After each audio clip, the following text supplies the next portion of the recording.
Hi, welcome to today's video and thanks for joining me. Today we're going to be talking about this subject, how we saved this couple $1.4 million in taxes. Actually, it's much bigger than that. We're going to get into everything. Now, some of you are saying, oh, why are you dealing with these big numbers that I don't really see myself in that plan? Can you do some smaller ones? I have done smaller ones, so check my channel. This is a situation that you might actually go into. So for some of you looking at saying, we're never going to be in that situation, this might happen to you. So let me give you some of the situation here. Are you going to be going through a downsize, meaning you're going to sell your primary residence and move into something smaller footprint and have a sizable amount of excess capital left over? Do you expect to get some inheritance? Do you already have a large non-registered account or a large cash account that you pay tax on every year? Then you're going to really enjoy this video because I'm going to share with you how we saved this amount of taxes with these kinds of ingredients in their plan. They even have a private pension plan. So lots of taxable income, and let's get into how we actually help them.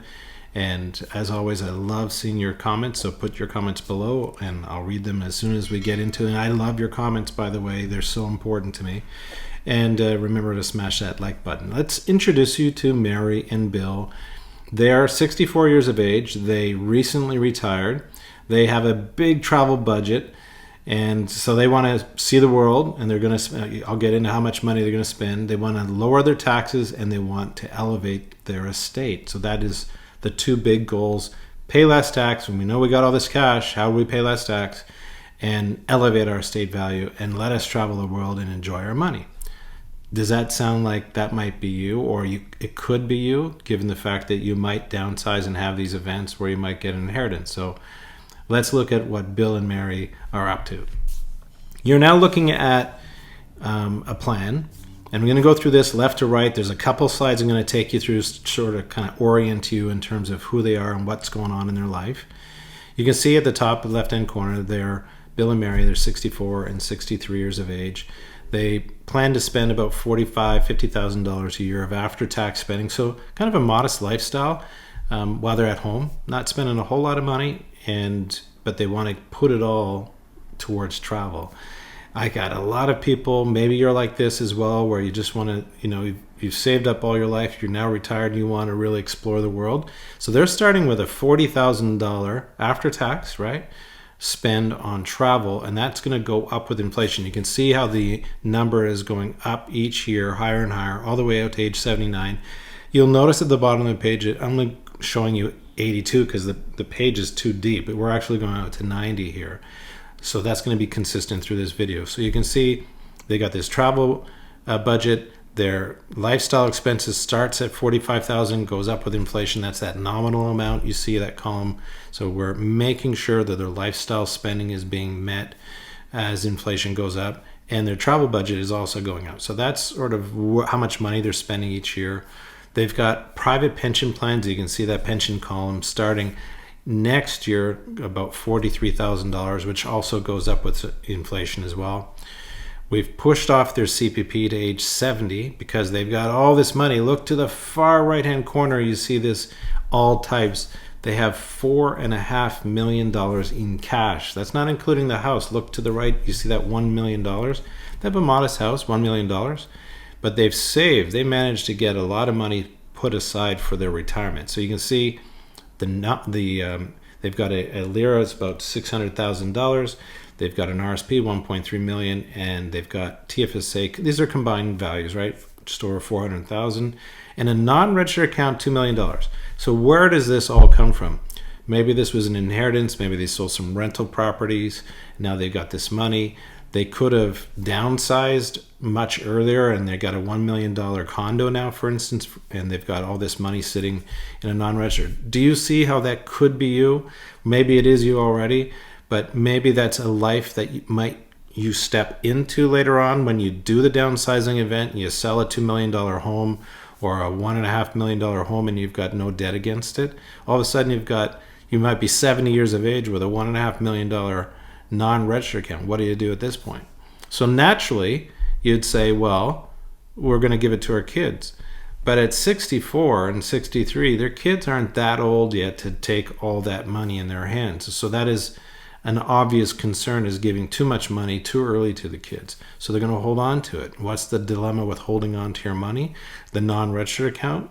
Well, that you're going to pay tax on money you're never going to spend. So let me show you what do I mean by paying tax on money you're never going to spend. Let's go to the next slide. This is the meltdown of Bill's RSP and his RIF. So you can see here in those two middle columns with the yellow, let's look at the RSP. So Bill came to me and he had already RIFed part of his account. He said, I'm going to RIF one account. And then we got into his plan and said, look, you need to start riffing all of your account. You need to start doing all these withdrawals because you got a lot of money you got to get through. So you see that meltdown. This is a great example of a meltdown, $40,000 coming out 1 year, and then 15,000, 15, 10. Why is this number fluctuating like this? Well, the first thing that we have to take in mind is that he's got a pension already. And you can see the effective tax rate is kind of high in the retirement because he already has a pension plan. He's going to have CPP and old age security. And because of all this assets, specifically the non-registered assets. Now, in this example, we're splitting the assets up a little bit here, but you can see the non-registered is 1.2 million in one account, and he's got 300,000 in another account. And so you can see how having a tax problem on the non-registered. Now, naturally, I think I know what you're going to say, or what you might be thinking. You say, I'm not paying tax on my non-registered account. I'm not touching it.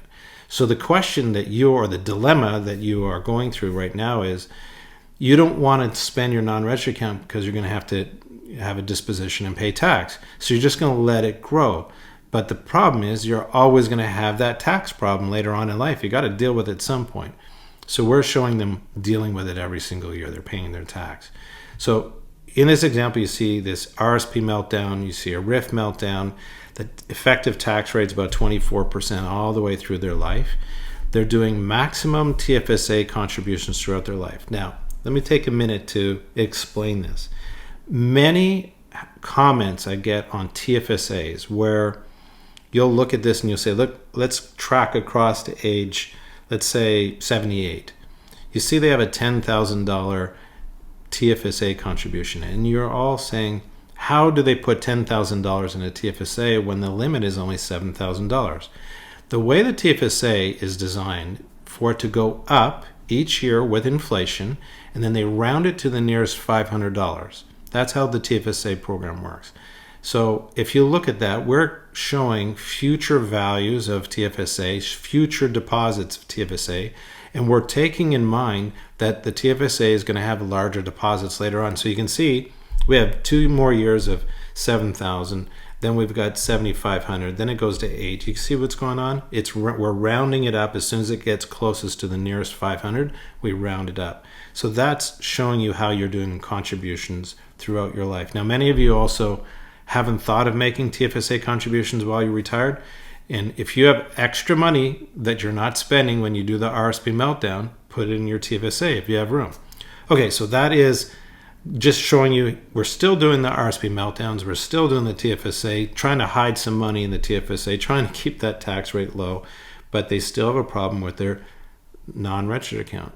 So what is happening with them is that they are having a clawback on their old age security because pension income, CPP and old age security, non-registered account, RSP income, it's too much money.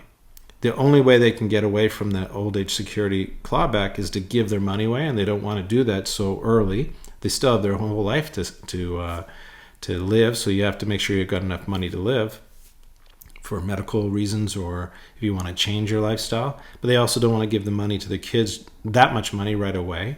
So they have an intention to give the money to the kids. So the question is, could you elevate your lifestyle, meaning spend more money on travel if you wanted to, without danger of running out of money, and at the same time save on taxes and save and elevate your estate value to be able to replace the money you're going to spend in traveling, replace it at the end of your life through your estate? Here comes the solution. Let's go to the next slide. Same slide, but look to the far right. We're looking at whole life insurance. Now, before you say, that's it, I'm getting out of the video, just pay attention to it. Give it a 1-minute chance so you can see what we're doing. Every year we're depositing $150,000 into their insurance, the whole life insurance. Why are we doing this?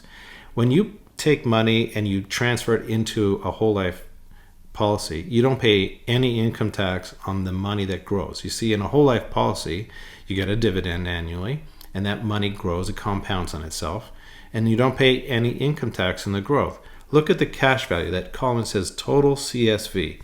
You can see the cash value, at age 78, 80 years of age, is $3.5 million in cash. They grew that and never paid any income tax on that. That money is sitting there. They can use it anytime they like. They can take that money out and not pay 1 penny in tax on it.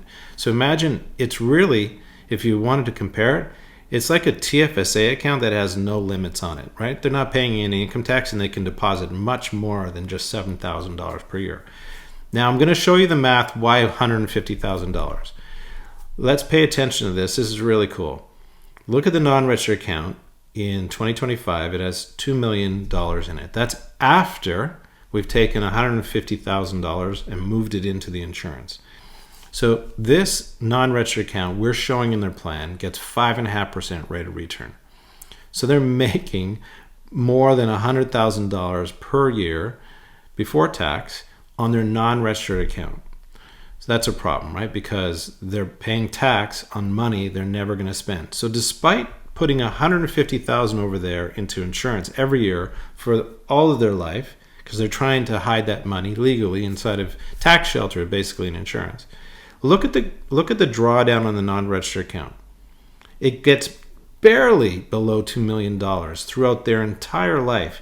And then when they're 82, it starts to spike back over $2 million again. So we're really not digging into their capital as much as we would want to try to shelter more money, but $150,000 is still a sizable amount.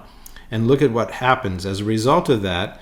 They have, like, at age 82, $4 million in cash. They've got $7 million worth of life insurance there. This is where the magic starts happening, because that money is not, that's in the life insurance, is not in the non-registered account anymore. Had it been there, it would have been taxed. They would have lost more old age security. So it's just creating more and more of a problem. So by putting it into the insurance, we're going to save on tax year over year. We're going to save on the old age security, and we're going to elevate the estate value. One solution has multiple beneficial effects on this plan. Let's look at how much. You're going to be amazed. Okay, let's take this line by line. We have all the metrics on the side, and then we've got whole life insurance and then not doing insurance and the difference. So lifetime personal tax, what does that mean? From today until the end of their passing, add up how much tax they paid every single year. Look at the difference. They paid $1.3, almost $1.4 million less in tax because they put $150,000 a year into life insurance. That money was no longer, remember, how did we get there? Had it had remained in their non-registered account, they would have been taxed on it. So being taxed on money they're not spending, so that's where we get the tax savings of $1.4 million. The lifetime government benefits, so we've saved $537,000 of a clawback in their old age security. So with the whole life insurance, we're able to conserve more money of going to old age security, or not being given to them old age security. We actually have more old age security now. If you look at the financial assets, you've got $7 million at their passing. So financial assets mean cash invested, not their home, okay? $7 million, but they've got a lot more money. Had they not done the insurance, they would have had $16 million in cash. And you say, see, look, don't do the insurance, we're going to have more cash. But in order to have more cash, you had to pay $1.4 million more in tax to have that. But because you put the money in the insurance, you end up picking up $9 million worth of death benefits. So now you're making up that ground. So let's look at the values of the estate at the bottom. The estate value, doing insurance, is $22 million. This is before tax. Not doing insurance is $18.5 million. So they've picked up another $3.8 million by doing insurance. And that came out tax-free, by the way. No probate. no chasing a lawyer, not having to file income tax. See, the non-reg, this is the story that they don't talk about. They think, well, look, you've got this money in insurance. To give that money away to your beneficiaries, first you have to go through probate, then you have to file 2 tax returns, get a clearance certificate, then you can give that money to your beneficiaries at your passing. So that's going to be like 8 months to a year before you can do that. The life insurance comes out as a death benefit. Boom, 10 days roughly after you've passed, that money goes to your beneficiaries, tax-free, no probate, no money going to like the executor, because they can take 5% of your estate. So it's not just about the tax savings, it's also about the movement of money very quickly at your passing. So after tax, well, first let's look at the tax on the estate. Do the insurance, you have $130,000 of taxes on the estate. Don't do the insurance, $623,000 of taxes, saved about $500,000 in taxes. So in the beginning of that video, you saw the thumbnail and it said 1.4 million. I was only talking about the year-over-year taxes. They still saved another $500,000 in taxes on their estate, and then ended up with $4 million more in their estate because they did the insurance. So when you get an advisor who does planning, and he's saying or she's saying, insurance might be a good fit for you in this case, let me do a scenario to map that out for you. You can see whether or not it is. I do these scenarios and I'll say, it made no difference for you. It wasn't a good scenario. You only had RRSP money. We melted it down, put it in insurance. It's not going to work. It works exceptionally well when you have a non-registered portfolio. And this couple is perfectly suited for this strategy. Man, they saved $1.4 million in taxes. They elevated their estate value by $4 million, and they saved $500,000 in taxes on their estate. Plus, they moved their money faster to their beneficiaries, almost a year faster. They're going to move their money to their beneficiaries than they would if they didn't do the insurance. Massive, massive help to this couple. Okay, end of the video. We got a question for you as always. Are you downsizing or expecting an inheritance in your lifetime? What is your plan to like the use of that money, the utility of that money? How do you feel about, are you not spending it, paying tax?